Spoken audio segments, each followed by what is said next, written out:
everybody, especially my colleagues and teachers who teach in small schools and in villages. We will try to know what skills we as teachers require to connect with Gen Z students and also next generation. If you are a young teacher, just join the profession. You not only teach Gen Z, also next generation students. Come, let's try to find out what important skills we have to learn in addition to the skills you have learned at your BEd or diploma in teaching or out of your experience. I tell you this because I taught 65 years. I am retired. I am 88 now. Still I am learning a few things to teach Gen Z students. So teaching and learning is an experience which never stops. It's a lifelong process. We have to learn as teachers. We have to make children to learn, and they will teach us also sometimes. Example, my grandson teaches me a few things today to me. So teachers have a responsibility of learning new things to teach the Gen Z and next generation. Come, let's explore what skills you require. Recall or review who are Gen Z learners or students. Gen Z students born roughly between 2010 and 2025. That means they will be going to school now. These children are digital natives. They are born with mobile internet. If you have a child in your family, maybe you or your wife or somebody would be giving a mobile to even a 6-month-old child. We have seen that. So we call them digital natives. They are fast learners. We have seen in the school today, they are very fast in learning, but they have very short attention span. They will not be able to listen to 40 minutes continuously.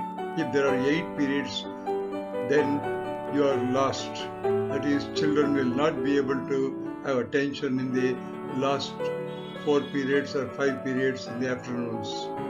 They are visual learners. Most of them are visual learners. Most of the schools today in the cities have adopted the smart boards where children learn from them. They also use the mobile to learn, internet to learn.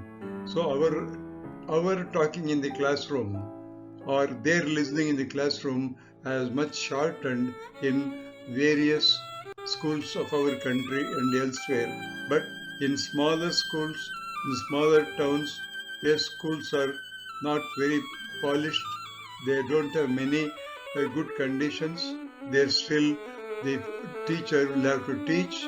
For that, I will suggest you a cycle of teaching in my last presentation here. So they are curious. They would ask you, why should I learn this? They are aware of the world. They are aware of the climate. They are technology oriented. They know social issues. A class 10th student today knows about getting a job is difficult. He knows that I have to learn the skills of using computer. So today we need not tell these things to children. Today's students don't just want information, they want meaning, speed and interpretation. Please remember this. We go on skill number 1, that is the communication in their style. In their style, I told you. Because today, when you listen to young students, you will not be able to understand. Example, my grandchildren who are in America or who are in Germany or who are in England, when they speak to me in English, I tell them, please slow down, I can't understand. So the same thing happens in the schools also today. So their style is fast and they are very quick, and that style we have to learn today. Modern teachers should use simple and clear language. They include stories Examples from daily life. Allow two-way discussion, not only lecture. Use a little humor, a little laughter, make them learn something new. Supposing we want to teach on photosynthesis, instead of telling it's a biochemical process which makes difficult for them to understand biochemical, say plants are like solar panels. Today children know about the solar panels, so they make, and then they say they make their own food using sunlight. They may ask many questions on that. So please remember, whatever I written in the yellow highlighted red color that continues with every slide. Teachers, please remember, students today don't just want information, they want meaning, speed and interaction. This is the most important thing we have to learn. 2. You must have basic digital comfort. That means you should be comfortable using either your smartphone or using your computer or using your smart board in the classroom. Teacher does not need to be a computer expert. You need not know how to write a program. If you know it, it is well and good.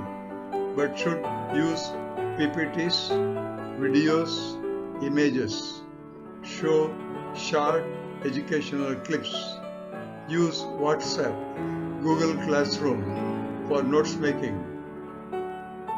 Students trust teachers more when teachers are not afraid of technology. If you say that you do not know how to use a computer, I have seen in many village schools, they have smart boards, but they do not know how to use it. Some government schools have smart boards, but teachers are transferred, and once a teacher is transferred, that expert has gone, a new teacher may not know how to use that one. So don't think on that. Try to learn basic digital skills. Skill 3. Making learning practical. Make learning practical, don't think only of examination. Gen Z asks a question, how is this useful in real life? Supposing you are teaching, say, a history, something about Qutub Minar or something about some fort, then they would ask you a question, how it is useful in my life? Like that, if you are teaching, they say how it is useful in my life. So teachers should know how to connect lessons to daily life. Use small activities for them to learn these things. Use local examples. For example, teaching percentages. Your mathematics teachers teach percentage. Now use mobile data usage, shopping discounts, cricket scores. Find out the percentage on that.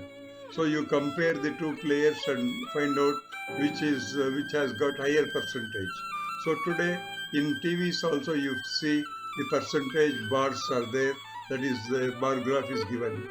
So histograms are given. So try to apply more practical knowledge to children that is taken from the real life. Skill number 4, emotional understanding. Today's children face stress, comparison. They compare one child with the other child. Even if there are two children in the family, one goes to a very good school, one goes to a smaller school because of many reasons, they compare them. They say, you see, that boy is so good, you are useless fellow, is spending money, you are not doing very well. So that kind of stress children will be having today. They have social media pressure. They want to see many things on the computer and the parents stop it at home. So this is a pressure. You need to encourage children more than criticizing them. Don't criticize them. If you are using mobile, yes, use the mobile in order to find out something about their own lesson. It's possible. I have taught in one of the schools recently in Mysuru using mobile all about photosynthesis. Whatever I should have taken 3 minutes, three classes, they have learned in 40 minutes because all of them started using the mobile. So that is an advantage of using the digital technology today. Avoid public shaming. Don't say bad things about the child. Say mistakes are part of learning. A kind teacher is remembered for life. There are instances whom I taught in 1964 in DMS Mysuru, who are elsewhere in the world today, do remember because I used to pat a child who has made a mistake. I'll say your mistake will make others to understand that this is a mistake, we should not do it. And he or she would really go their head even today to me. So try to be kind for children. 5. Very important one. Be a facilitator. You are not only a lecturer. Don't only lecture. Don't only advise. Be a facilitator. Be a helpful person. Old style was teacher talks, students listen. In the new style of teaching, teacher becomes a guide. Students explore with his help. They may do group work. They may use even the technology if it is allowed. Student presentations are important. They can put charts, they can bring homework, explain them, their presentations, allow them to talk, allow them to explain, make them to ask questions.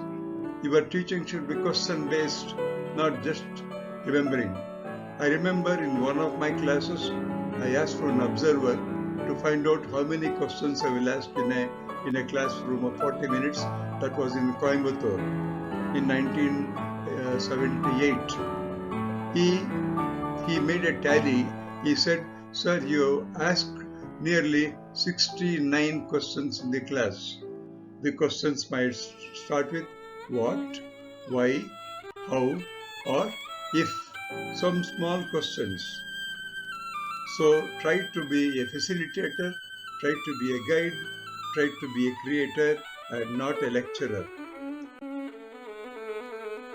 Skill 6. Encourage creativity. Never adhere to dictation. Never adhere to take down type. Be creative. How to be creative? Creative videos you have to show.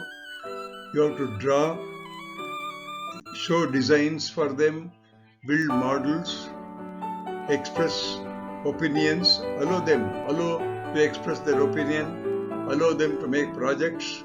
You can give them ideas to make projects. You can ask them to make posters to put it in the classroom. Make them to role play.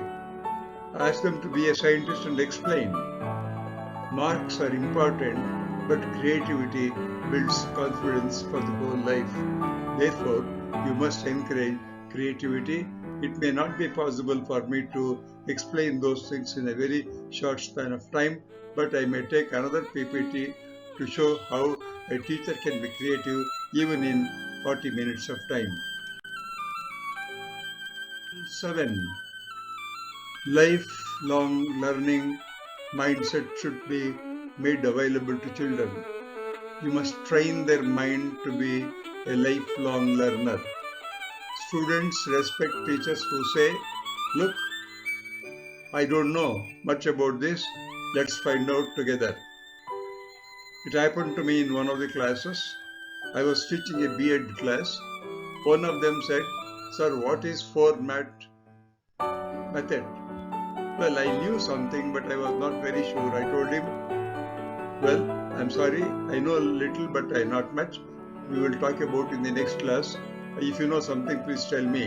So that boy came and explained to the whole class about the format way of learning. That is, the brain, both the left brain and the right brain, should be connected during teaching purpose. So that means keep learning small new things. Update your knowledge. Be open to students when they come to teach you. Be happy.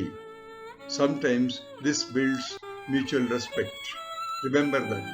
Children can teach us also. There are many things to talk about teaching generation Z or Z, but one final message I would like to give you. To teach Gen Z, teachers don't need to be young. They need to be understanding, flexible, and caring, must have a loving, adaptive teacher skill. You can win any generation. That's my final message to you. Be dedicative. Dedicate yourself to teaching in learning new things every day before you go to class. That is the final message to you. Most of our classrooms in small towns and villages are small and they are poor.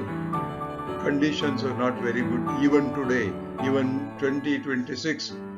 Though we are one of the important countries in the world, still the conditions in the villages and the small towns are not up to the mark. At least teachers should be able to learn something using this learning cycle. In every class, after your introduction, then you must use three important D's I call D3 system: dialogue, drawing, discussion. It could be anything. You can start with a drawing, have a dialogue, then discuss, or have a discussion, draw a diagram yourself for children, and have a dialogue. Anything is possible. So two-side arrow I have shown. Please try to use this what I call D3 system, and this should be for interactive teaching. As I told you earlier, teaching cannot be one-sided.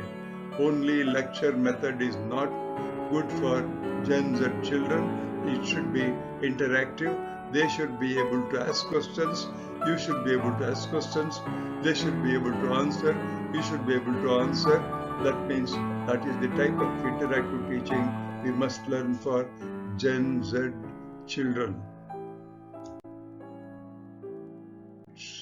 I have a team. My team is internet and NCERT lessons sometimes, DMS experience, and ChatGPT. These are my team members. I thank them very much because they allow me to do this one. I also would like to thank YouTube for presenting it to all of you. Thank you very much.